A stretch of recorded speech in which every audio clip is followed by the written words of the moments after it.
नाम जी मोहम्मद आतिफ है जी। मैं जी 30 किलोमीटर बंद करके इधर बैठा जी। तो सांस बहुत खराब है, तबीयत इन्नी रात की खराब है कि मैनू पता नहीं कि मेरे दर्शन होने ने कि नहीं होने।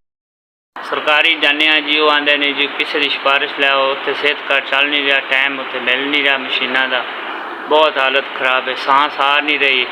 और मैं बस से चढ़ के आया, वो भी उन्होंने रस्ते जला दिता, किराया मेरे कोल नहीं सी, कदू टुर के आया, कदू किमें आया, कदू किसी दुकान तो पानी पी, कभी किसी मेरे को इन्ने पैसे नहीं गए, मैं पर एक 50 रुपए की पानी की बोतल लैके पी लवा, दस तो दूर रह गए।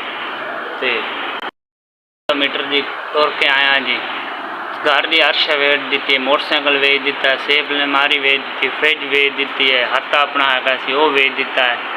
इस टाइम साढ़े को कोई शायद नहीं है, कोई अल्लाह के नाम से साढ़े दर्शन करवा दो कि देख लो मेरी तबीयत किमें हुई पी है, सांस मैनू नहीं आ रहा। अस्सलाम वालेकुम जी, थोड़े लो सूँ 3500 रुपया मिल गया, दर्शन मैं करा ले साडा जी, थोड़े बच्चों अल्लाह उम्र हज करावे। तुसी जी साढ़े ते शान किया, मेरी बॉडी सांस खराब हो रही, तबीयत खराब रही है, दर्शन करावांगा जी।